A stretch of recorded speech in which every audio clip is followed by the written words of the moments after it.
ભોજરાજભાઈ કનુભાઈ વાળા અમરેલી અમને આજ રોજ 29 તારીખના રોજ આ જાણ થતાં સાંજના સમયે કે ભાઈ આવી રીતના ગાડી અહીંયા નીકળે છે તો અમે બધા ગૌપ્રેમીઓ લાઠી ચોકડી બાયપાસ ઉપર એની વોચ રાખેલ હતી.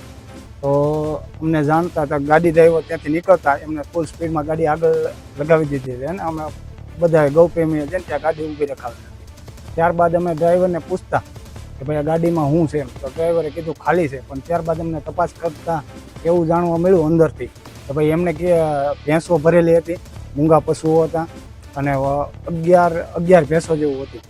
એટલે અમે ડ્રાઈવરને પૂછ્યું અને બધી પૂછપરછ કરતા તેમણે જણાવેલ હતું કે ભાઈ મેં સાવરકુંડલાથી ભરેલ અને ભરૂચ લઈ જાઉં છું અને કપાત માટે આ ભેંસો બધી જાય છે.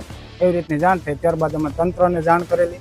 તમામ પરિષદવાળા ગૌપ્રેમીઓ બધા બહુ મોટી સંખ્યામાં ભેગા થઈ ગયા હતા. ત્યારબાદ તંત્ર ત્યાં આવી અને ચોકસાઈપૂર્વક કાર્યવાહી બધી કરવા માટે અમે પોલીસ સ્ટેશન હાજર છીએ.